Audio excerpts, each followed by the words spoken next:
Welcome to PSC practice. അപ്പോൾ ഇന്ന് എന്താ പറയാൻ പോകുന്നതെന്ന് വെച്ചാൽ ഒരു PSC തുടക്കക്കാർക്ക് വേണ്ടിയിരിക്കേണ്ട ഒരു പുസ്തകങ്ങൾ. അതായത് ഇപ്പോൾ എനിക്ക് പഠിക്കുന്നതിന് മുന്നേ നമ്മൾ തുടങ്ങുമ്പോൾ നമുക്കെല്ലാം പുതിയ അറിവാണ്. എന്തൊക്കെ പഠിക്കണം, ഏതൊക്കെ പഠിക്കണം, ഏത് ബുക്കാണ് അതിന് നല്ലത്, അല്ലേ? ഈ ബുക്ക് നല്ലതാണോ, ഇപ്പോൾ മാത്സിന് ഏത് ബുക്കാണ് വേണ്ടത്? അപ്പോൾ അങ്ങനെ ഒരുപാട് കൺഫ്യൂഷൻസ് ഉണ്ടായിരിക്കും. ഒരു തുടക്കക്കാരന് ഒന്നും അറിയില്ല, നമ്മൾ ഏതാ ചെയ്യേണ്ടതെന്നും അറിയില്ല. അപ്പോൾ ശരിക്കും ഒരു റൂട്ട് കിട്ടിയാൽ തന്നെ PSCയുടെ നേരെ ട്രാക്കിലോട്ട് കയറാൻ പറ്റുള്ളൂ. അങ്ങനെ പോവുകയാണെങ്കിലാണ് പെട്ടെന്ന് നമുക്ക് റാങ്ക് നേടിയെടുക്കാൻ പറ്റുള്ളൂ. അപ്പം ഒരാൾക്ക്, ഒരു തുടക്കക്കാരുടെ കയ്യിലിരിക്കേണ്ട എന്തായാലും വേണ്ടത് എന്ന് എനിക്ക് തോന്നുന്ന കുറച്ച് പുസ്തകങ്ങളാണ് ഞാൻ പറയാൻ പോകുന്നത്. ഫസ്റ്റ് എന്തായാലും വേണം എന്ന് ഞാൻ വിചാരിക്കുന്നത്, എപ്പോഴും പറയുന്നത് പോലെ ഒരു പ്രീവിയസ് ഇയർ ക്വസ്റ്റ്യൻ പേപ്പേഴ്സിൻ്റെ ഒരു ബുക്കാണ്. നമ്മൾ എത്രത്തോളം PDF ഡൗൺലോഡ് ചെയ്ത് പഠിച്ചു എന്ന് വിചാരിച്ചാലും അത് ശരിയാവില്ല. അപ്പോൾ ഒരു പ്രീവിയസ് ഇയർ ക്വസ്റ്റ്യൻ പേപ്പേഴ്സ് ഞാൻ പറഞ്ഞിട്ടുണ്ട്. പ്രീവിയസ് ഇയർ ക്വസ്റ്റ്യൻ പേപ്പേഴ്സിൻ്റെ ഒരു ബുക്കാണ്. അപ്പോൾ ഇതാണ് യൂസ് ചെയ്തത്. അപ്പോൾ ഏതിൻ്റെ ആണെങ്കിലും നമ്മൾ പ്രീവിയസ് ഇയറിൻ്റെ ഒരു ബുക്ക്, അതാണ് ഞാൻ ഉദ്ദേശിക്കുന്നത്. ഏതാണ്, ഇപ്പോൾ ലക്ഷ്യയുടെ ആണോ ടാലൻറ്റിൻ്റെ ആണോ അങ്ങനെയൊന്നും ഞാൻ പറയണില്ല. ഏതൊക്കെ ബുക്കുകളെന്നേ പറയുന്നുള്ളൂ. അതായത് സബ്ജക്റ്റ്, അതായത് ദ ബെസ്റ്റിൽ 103 ഇപ്പോൾ ഇറങ്ങുന്നതിൽ ഇതിനേക്കാൾ കൂടുതൽ ക്വസ്റ്റ്യൻ പേപ്പേഴ്സ് ഉണ്ടായിരിക്കും. നമ്മൾ പ്രീവിയസ് ഇയർ എന്തായാലും പഠിക്കണം. കണ്ടോ, താഴെ അണ്ടർലൈൻ ഇട്ടിട്ട് പഠിക്കണം. അനുബന്ധം പഠിക്കേണ്ട ആവശ്യമില്ല. അത് നമ്മൾ ഓട്ടോമാറ്റിക്കായിട്ട് റാങ്ക് ഫയലൊക്കെ പഠിക്കുമ്പോൾ പഠിഞ്ഞു പോയിക്കോളും. അതായത് നമ്മളതിലെ എല്ലാ GKയും, ഞാനിത് ഫുൾ GKയും പഠിച്ചിട്ടുണ്ട്. അതേപോലെ ഇംഗ്ലീഷ് പഠിച്ചിട്ടുണ്ട്, മാത്സ് ഫുൾ പഠിച്ചിട്ടുണ്ട്, മലയാളം പഠിച്ചിട്ടുണ്ട്. അങ്ങനെ നമ്മൾ കുറച്ച് എഫേർട്ട് എടുത്ത് പഠിച്ചാൽ തന്നെ നമുക്ക് നമ്മുടെ കയ്യിൽ നമുക്ക് പെട്ടെന്ന് തന്നെ ആ ജോലിയിൽ നല്ല റാങ്ക് കിട്ടിയിട്ട് കയറാൻ പറ്റുള്ളൂ. ഓക്കെ, അതായത് ഇപ്പോൾ ചെയ്താണ്ടോ നമുക്ക് ഒരു ക്വസ്റ്റ്യൻ ആൻസർ അതെങ്ങനെ കിട്ടി എന്ന് പോലും നമ്മൾ എഴുതി വെച്ചിട്ടുണ്ട്. എന്നാലേ നമുക്കത് കാണാപ്പാഠം പഠിച്ചിട്ടും കാര്യമില്ല, നമുക്കതെങ്ങനെ കിട്ടിയെന്നും കൂടി ഒരു ക്ലാരിഫിക്കേഷൻ വേണം. ഓക്കെ, അപ്പോൾ അങ്ങനെ ഒരു പ്രീവിയസ് ഇയറിൻ്റെ ക്വസ്റ്റ്യൻ പേപ്പേഴ്സാണ് ഞാൻ പറയുന്നത്. നമ്മൾ ഈ പ്രീവിയസ് ഇയർ ക്വസ്റ്റ്യൻ പേപ്പേഴ്സ് മൊത്തത്തിൽ പഠിച്ചാലേ നമുക്കൊരു ടോപ്പിക്കിൽ നിന്ന് എങ്ങനത്തെ ടൈപ്പൊക്കെ ക്വസ്റ്റ്യൻസ് വരും എന്നറിയുള്ളൂ. എപ്പോഴും ബേസ് സ്ട്രോങ് ആയിരിക്കണം. ബേസ് സ്ട്രോങ് ആയിട്ടില്ലെങ്കിൽ നമ്മൾ റയർ ക്വസ്റ്റ്യൻ്റെ പിന്നാലെ പോയിട്ടും കാര്യമില്ല. അത് 1-2 മാർക്ക് കിട്ടും, പക്ഷേ നമ്മൾ ബേസ് കളഞ്ഞാൽ നമ്മുടെ റാങ്കും ഒരുപാട് ബാക്കോട്ട് പോകും. ഓക്കെ, അപ്പോൾ പ്രീവിയസ് ഇയർ ക്വസ്റ്റ്യൻ പേപ്പേഴ്സും ഇത് ഒരു ബുക്ക്. സെക്കൻഡ് ഞാൻ പറയുന്നത് SCERTയുടെ ബുക്കാണ്. ഞാനിത് പറഞ്ഞിട്ടുണ്ട്. SCERTൻ്റെ ബുക്കുകളാണ് പറഞ്ഞിട്ടുള്ളത്. 3 ഞാൻ ഇതാണോ, സോഷ്യലിൻ്റെ 2 ബുക്കും സയൻസിൻ്റെ ഒരു ബുക്കും ലക്ഷ്യയുടെയാണ് ഞാൻ വാങ്ങിയിട്ടുള്ളത്. അപ്പോൾ അതിന് മുമ്പ് ഞാൻ നോട്ട്സ് എഴുതിയിട്ടുണ്ടായിരുന്നു, അതും ഞാൻ കാണിച്ചു തന്നിട്ടുണ്ട് മുന്നത്തെ വീഡിയോയിൽ, കാണാത്തവർക്ക് കാണാം. അതായത് നോട്ട്സ് നമ്മൾ പ്രിപ്പയർ ചെയ്ത് കഴിഞ്ഞപ്പോഴാണ് ഈ ബുക്ക് ഇറക്കിയത്. അപ്പോൾ അങ്ങനെ ബുക്ക്, ഇപ്പോൾ SCERTയുടെ ഒരു ബുക്ക് എന്തായാലും വേണം കേട്ടോ. SCERT മസ്റ്റാണ്. അപ്പോൾ SCERTയുടെ ബുക്ക് ഇപ്പോൾ ഞാൻ വാങ്ങിച്ച ഒരു +1 +2 റീഫോക്കസ് ബുക്ക് വാങ്ങിയിട്ടുണ്ട്. ഇത് ഞാൻ പഠിച്ച് തുടങ്ങുന്നേ ഉള്ളൂ. അപ്പോൾ ഈ ഒരു 4 ബുക്ക് SCERT കംപ്ലീറ്റ് ചെയ്യാൻ, അതായത് പ്രീവിയസ് ഇയർ ഇത് പഠിക്കുമ്പോൾ പ്രീവിയസ് ഇയർ പക്കയാവും, ഇത് പഠിക്കുമ്പോൾ SCERT പക്കയാവും. അതായത് അത്ര ഉറപ്പോടു കൂടി പഠിക്കണം. അപ്പോൾ ഒരു ബുക്ക് ഉണ്ടെങ്കിൽ നമുക്ക് എപ്പോഴും റിപ്പീറ്റ് ചെയ്ത് എത്രത്തോളം PDF വായിച്ചാലും കിട്ടാത്ത ഒരു സാറ്റിസ്ഫാക്ഷൻ ഇത് ഇടയ്ക്കിടയ്ക്ക് പഠിക്കുമ്പോൾ കിട്ടും. ഓക്കെ, അപ്പോൾ ഇങ്ങനെ ഒരു SCERTയുടെ ബുക്ക് രണ്ടാമത്. ഇനി മൂന്നാമത് പറയുകയാണെങ്കിൽ നമുക്ക് മൂന്നാമതായിട്ടാണ് ഞാൻ റാങ്ക് ഫയൽ റെക്കമെൻഡ് ചെയ്യുള്ളൂ കേട്ടോ. അതായത് ഇത് ഞാനിപ്പോൾ വാങ്ങിച്ചതാണ്, അതുകൊണ്ട് ഞാൻ ഇവിടെ വെച്ചിട്ടുള്ളത്. ഫസ്റ്റ് ഞാൻ വാങ്ങിയ സമയത്ത് ടാലൻറ്റിനെയാണ് യൂസ് ചെയ്തിരുന്നത്, ഒരൊറ്റ ബുക്കിൻ്റെ റാങ്ക് ഫയൽ. പിന്നെ LDCയുടെ സിലബസ് മാറിയത് കൊണ്ട് മാത്രം വേറെ റാങ്ക് ഫയൽ വാങ്ങിക്കേണ്ടി വന്നു. ഒരു റിസ്ക് എടുക്കണ്ടല്ലോ. നമുക്ക് വേണ്ടത് നല്ലൊരു നമുക്ക് വേണ്ട നല്ലൊരു റാങ്കോട് കൂടിയിട്ടുള്ള ഒരു പെട്ടെന്ന് ജോലിക്ക് കയറാൻ പറ്റുന്ന ഒരു ടെൻഷൻ പാടില്ല ഒരു റാങ്ക് കിട്ടുമ്പോൾ. അതായത് ഈ റാങ്കാണ് എനിക്ക് കിട്ടുമോ കിട്ടില്ലേ എന്നൊരു ഡൗട്ട് അടിച്ചിരിക്കാൻ പാടില്ല. അപ്പോൾ അങ്ങനെ കിട്ടുകയാണെങ്കിൽ നമ്മൾ നമ്മുടെ ബുക്കിലും ഒരു ഡൗട്ട് അടിച്ച് പഴയ റാങ്ക് ഫയൽ തന്നെ പഠിച്ചിരുന്നാൽ മതി എന്ന് ഞാൻ വിചാരിച്ചില്ല. അതുകൊണ്ടാണ് ഞാൻ LTCയുടെ ഒരു ബുക്ക് വാങ്ങിച്ചത്. ഇപ്പോൾ ഞാൻ സെക്രട്ടറിയുടെ അസിസ്റ്റൻറ്റിന് വേണ്ടി പഠിക്കണമെന്നുണ്ട്. അപ്പോൾ നമ്മുടെ പുതിയ എത്രത്തോളം നമ്മൾ ഡൗൺലോഡ് ചെയ്ത് പഠിച്ചാലും ഒരു പൂർണ്ണത കിട്ടില്ല എന്ന് വിചാരിച്ചിട്ടാണ് ഞാനിത് വാങ്ങിച്ചിട്ട് വായിച്ചു നോക്കി. പഠിക്കാനൊക്കെ പറ്റുന്നുണ്ട്, പക്ഷെ ഒന്നുകൂടി ഡീപ്പായിട്ട് തോന്നുന്നു. അതായത് ഭരണ സംവിധാനങ്ങളും പഠിച്ചെടുക്കാൻ കുറച്ച് ബുദ്ധിമുട്ടുണ്ട്. ആദ്യം ഒരു 3-4 തവണയൊക്കെ പഠിച്ചാലേ, അതായത് റിപ്പീറ്റ് ചെയ്ത് വന്നാലേ കുറച്ച് നമുക്ക് ഈസി ആയിട്ട് തോന്നുള്ളൂ. ക്വസ്റ്റ്യൻസിനൊക്കെ ആൻസർ ചെയ്യാനുള്ള ഒരു ക്യാപ്പബിലിറ്റി വരുള്ളൂ എന്നാണ് എനിക്ക് തോന്നുന്നത്. അതായത് ഇമ്പോർട്ടൻ്റ് ആക്സും പഴയ നമ്മളൊരു ബുക്ക് പഠിച്ചു കഴിഞ്ഞാൽ അത് ഒരുപാട് തവണ റിപ്പീറ്റ് ചെയ്താലേ ആ ബുക്ക് നമ്മുടേതായിട്ട് മാറുള്ളൂ. നമുക്ക് ആ കണ്ണിൽ തന്നെ നമ്മൾ അണ്ടർലൈൻ ചെയ്തതും അങ്ങനെ റെഡിങ് കൊണ്ട് വരച്ചതും ഒക്കെ നമ്മുടെ മൈൻഡിൽ ഇങ്ങനെ കയറുള്ളൂ. ഇത് ഞാൻ അവിടെ പഠിച്ചതാണ്, ഇതാണ് ആ ഭാഗമാണ് എന്നൊരു മൈൻഡിലേക്ക് എക്സാമിന് നമുക്ക് യൂസ് ചെയ്യാൻ പറ്റുള്ളൂ. അപ്പോൾ ഇത് അങ്ങനെ നമുക്ക് മെരുക്കിയെടുക്കാൻ കുറച്ച് പാടുണ്ട്. അതായത് ഭരണ സംവിധാനമൊക്കെ ഡിഗ്രി ലെവലായതുകൊണ്ട് കുറച്ച് എക്സ്പ്ലെയിൻ ചെയ്ത് കൊടുത്തിട്ടുണ്ട് ഈ ബുക്കുകൾ. അപ്പം അത് പഠിച്ചെടുക്കണം, അതിനാണല്ലോ എഫേർട്ട് എടുക്കുന്നത്. അപ്പോൾ ഒരു റാങ്ക് ഫയൽ, ഇപ്പോൾ ഞാൻ ലെക്ചറിൽ തന്നെ പറയുന്നില്ല, ഒരു റാങ്ക് ഫയൽ. ഇപ്പോൾ ഞാൻ പ്രീവിയസ് ഇയർ ക്വസ്റ്റ്യൻ പേപ്പേഴ്സ് പറഞ്ഞു, SCRTൻ്റെ ബുക്ക് പറഞ്ഞു, പിന്നെ ഒരു റാങ്ക് ഫയൽ.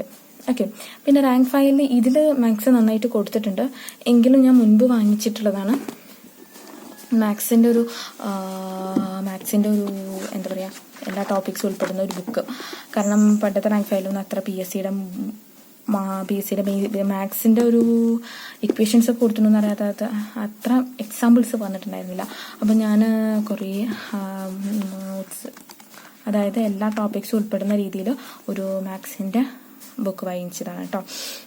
അപ്പോൾ ഇതും വാങ്ങിക്കാം. ഇതിന് കുറേ ഉണ്ട് കേട്ടോ. ഇതിൽ വോളിയം 4 മാത്സ് കുറേ നന്നായിട്ടുണ്ട്. അതായത് കുറച്ച് ടഫുള്ള ടൈപ്പ് ഓഫ് മാത്സ് ഒക്കെ ഉണ്ട് ഇപ്പോൾ വരുന്ന ടൈപ്പ്, അതേപോലത്തെ SCRTയുടെ ഉൾപ്പെട്ടിട്ടുണ്ട്. അപ്പോൾ ഞാൻ ആ സമയത്ത് വാങ്ങിച്ചതാണ് മാത്സിൻ്റെ ഒരു ബുക്ക്. ഇതും നല്ലതാണ്. ഈ ഇംഗ്ലീഷിനൊന്നും ഞാൻ ബുക്സ് വാങ്ങിച്ചിട്ടില്ല. ഇംഗ്ലീഷിന് എന്താണ് ചെയ്തതെന്ന് വെച്ചാൽ, ഇംഗ്ലീഷിന് എനിക്ക് ഞങ്ങളുടെ സാറിൻ്റെ ഒരു നോട്ട് തന്നെ ധാരാളമായിരുന്നു. ഗ്രാമർ എന്ന് പറയുന്നത് കുറച്ച് എഴുതിയിട്ടുള്ളൂ, പക്ഷേ ഭയങ്കര യൂസ്ഫുള്ളാണ് ഇംഗ്ലീഷിൻ്റെ നോട്ട്സ് എന്ന് പറയുന്നത്. അതായത് വൊക്കാബുലറി ഒക്കെ നമ്മൾ കാണാപ്പാഠം പഠിച്ചു, അതായത് റാങ്ക് ഫയൽ നോക്കി പഠിച്ചു. പിന്നെ ഗ്രാമറൊക്കെയാണ് ഞങ്ങളുടെ സാറിൻ്റെ നോട്ട്സ് ഭയങ്കര യൂസ്ഫുള്ളായത്. അപ്പോൾ മാത്സിന് ഒരു നോട്ടുണ്ട്, മലയാളത്തിന് ഒരു നോട്ടുണ്ട്. അപ്പോൾ ഞാൻ എന്താ പറയുന്നതെന്ന് വെച്ചാൽ, നമുക്ക് എന്തായാലും ഒരു തുടക്കക്കാരുടെ കയ്യിലിരിക്കേണ്ട പുസ്തകങ്ങളാണ് പറയുന്നത്. അപ്പോൾ ഇപ്പോൾ ഒരു പ്രീവിയസ് ഇയർ ക്വസ്റ്റ്യൻ പേപ്പേഴ്സിൻ്റെ ഒരു ടെക്സ്റ്റ് ആൻഡ് പിന്നെ എന്താ പറയുക SCRTയുടെ ഒരു ഗൈഡ്, പിന്നെ XCRTയുടെ ഗൈഡ്, റാങ്ക് ഫയൽ, പിന്നെന്താ പറയുക ഒരു മാത്സിൻ്റെ ഉള്ളത് നല്ലതാണ്. പിന്നെ അത്യാവശ്യമായിട്ട് വരുന്നത് നമ്മളെല്ലാത്തിനും ഒരു നോട്ട്സ്, അതായത് ഇപ്പം ക്ലാസ്സിന് പോകാത്തവരാണെങ്കിൽ ഇംഗ്ലീഷിന് അതായത് നമ്മുടെ യൂട്യൂബ് നോക്കിയിട്ട് പഠിക്കാവുന്ന ഒരു നോട്ട്, മലയാളത്തിന് നോട്ട്, മാത്സിനൊരു നോട്ട്, അതെന്തായാലും വേണം. നമ്മൾ ഇപ്പം ക്ലാസ്സിന് പോവാത്തവരാണെങ്കിൽ ഡിഫറെൻ്റ് ആയിട്ടുള്ള മാത്സും ഇംഗ്ലീഷും എല്ലാം മലയാളവും എല്ലാം തന്നെ യൂട്യൂബിൽ നോക്കിയിട്ട് എഴുതിയെടുക്കാൻ ഒരു സെപ്പറേറ്റ് നോട്ടായിട്ട് നമ്മൾ സെറ്റ് ചെയ്ത് വെക്കാം. പിന്നെ ഏറ്റവും ഇമ്പോർട്ടൻ്റ് ആയിട്ടുള്ളതാണ് കറണ്ട് അഫയേഴ്സ്. ഞാൻ അതിൻ്റെ ബുക്ക് ഇവിടെ വെച്ചിട്ടില്ല. കറണ്ട് അഫയേഴ്സിൻ്റെ ബുക്ക് എന്ന് പറയുന്നത് ഇപ്പോൾ ഈ റാങ്ക് ഫയലിൽ കറണ്ട് അഫയേഴ്സിൻ്റെ നല്ലൊരു പോർഷൻ ഇവർ സെറ്റ് ചെയ്തിട്ടുണ്ട്. അത് നന്നായിട്ട് യൂസ് ചെയ്യാം. പിന്നെ അതിനായിട്ടൊരു ബുക്ക് വാങ്ങിക്കേണ്ടതില്ല എന്നാണ് ഞാൻ പറയുന്നത്. അതിൽ ഒരുപാട് ഉൾപ്പെട്ടിട്ടുണ്ട്. പിന്നെ എത്രങ്ങാനും യൂട്യൂബ് ക്ലാസ്സുകളാണ് കറണ്ട് അഫയേഴ്സിന്. നമ്മൾ കുറച്ച് അതായത് നമ്മൾ നോക്കി എഴുതിയെടുക്കുന്നതിൻ്റെ ഫലം നമുക്ക് എന്തായാലും ഉണ്ടാവും. ഓക്കെ, അപ്പോൾ കറണ്ട് അഫയേഴ്സിന് ഒരു ബുക്ക് അത് ഇതിൽ ഉൾപ്പെട്ടിട്ടുണ്ട്. എങ്കിലും നമ്മളൊരു നോട്ട് വെക്കുക, എന്നിട്ട് അത് എഴുതിയെടുക്കുക. അതായത് റിപ്പീറ്റ് ചെയ്യുക, നമുക്ക് ഓർമ്മയില്ലെങ്കിൽ വീണ്ടും എഴുതുക. നന്നായിട്ട് നമ്മുടെ മൈൻഡിൽ ഉള്ളിൽ പതിയാൻ അത് ഭയങ്കരമായിട്ട് യൂസ് ആകും. പിന്നെ എൻ്റെ ഉണ്ടാകുന്ന ഒരു നോട്ട് എന്ന് പറയുന്നത്, ഇത് ഞാൻ മൻസൂർ അലി സാറിൻ്റെ ക്ലാസ്സുകൾ എഴുതാൻ വേണ്ടിയിട്ട് യൂസ് ചെയ്തിട്ടുള്ള ഒരു ബുക്കാണ്. അപ്പോൾ ഇത്രയും ബുക്കുകൾ, ഒരുപാട് ബുക്കുകൾ വാങ്ങിക്കൂട്ടിയിട്ട് കാര്യമൊന്നുമില്ല. നമ്മുടെ കയ്യിലുള്ള ബുക്ക് നമ്മൾ നന്നായിട്ട് യൂസ് ചെയ്യാൻ അറിയണം. നന്നായിട്ട് അതിനെ മനസ്സിലാക്കി അതിനെ വിശ്വസിച്ച് പഠിക്കാൻ അറിയണം. ഓക്കെ, നമ്മൾ എന്താ പറയുക, ഒരുപാട് വാരി വലിച്ചിട്ട് പഠിച്ചിട്ടും കാര്യമില്ല. PSCയുടെ ട്രാക്ക് എന്താണെന്ന് അറിഞ്ഞിട്ട് പഠിക്കണം. ഇപ്പോൾ ഇതെന്തായാലും കവർ ചെയ്താൽ നല്ലൊരു മാർക്ക്, അത് ഈ തുടക്കക്കാർക്കുള്ളതാണ് ഞാൻ പറയുന്നത്. അപ്പോൾ ഒരു വിധമായവർക്ക് വേറെയും ഒരുപാട് സോഴ്സുകൾ അന്വേഷിച്ച് പോവാം. പക്ഷെ ഒരു ബേസിക് ആയിട്ട് ഒരു തുടക്കക്കാരൻ, ഇപ്പോൾ ഒട്ടും എനിക്കൊക്കെ ഫസ്റ്റ് ഒരു ക്വസ്റ്റ്യൻ ആൻസർ ചെയ്തപ്പോൾ എനിക്ക് 40 മാർക്കൊക്കെ ഉണ്ടായിരുന്നുള്ളൂ. അതും ഫുള്ള് കറക്കി കുത്തിയിട്ട് അങ്ങനെയൊക്കെ 40 മാർക്കൊക്കെ കഷ്ടിച്ച് കിട്ടിയിരുന്നുള്ളൂ. ഫസ്റ്റ് ഞാൻ PSC തുടങ്ങുമ്പോൾ ഒരു ക്വസ്റ്റ്യൻ പേപ്പറിന്. പക്ഷെ അത് ചെയ്ത് ഒരു 70 വരെ നമുക്ക് എത്തിക്കാൻ ഈ ബുക്കുകളൊക്കെ യൂസ് ആവും. പ്രീവിയസ് ഇയർ ക്വസ്റ്റ്യൻ പേപ്പേഴ്സിൻ്റെ ഒരു ബുക്ക്, പിന്നെ SCRT ഫുള്ളായിട്ട് പഠിക്കുക. റാങ്ക് ഫയൽ, അതായത് നമ്മൾ പ്രീവിയസ് പഠിക്കുമ്പോൾ തന്നെ റാങ്ക് ഫയൽ ഏത് പൊസിഷന് ഇമ്പോർട്ടൻസ് കൊടുത്ത് പഠിക്കണം എന്നറിയും. റാങ്ക് ഫയൽ, പിന്നെ നമ്മുടേതായിട്ടുള്ള self notes, maths, English, Malayalam, പിന്നെ കറണ്ട് അഫയേഴ്സിന് റാങ്ക് ഫയൽ നോക്കി പഠിക്കാം. അതല്ലാതെ നമ്മുടേതായിട്ട് നോട്ട് ഉണ്ടാക്കി പഠിക്കാം. എനിക്കൊക്കെ 2-3 നോട്ട്സ് ഉണ്ടായിരുന്നു കേട്ടോ കറണ്ട് അഫയേഴ്സ്. അപ്പോൾ എഴുതും തീരും. അതായത് നമ്മുടെ എക്സാം നീട്ടിയും കൊണ്ട് പോകുന്നവരേക്കും കറണ്ട് അഫയേഴ്സ് നമ്മൾ പഠിക്കണമല്ലോ. നമ്മൾ തുടങ്ങിയ മുതൽക്കുള്ള കറണ്ട് അഫയേഴ്സ് എഴുതി 2-3 ബുക്കൊക്കെ ആവശ്യം വന്നിട്ടുണ്ട്.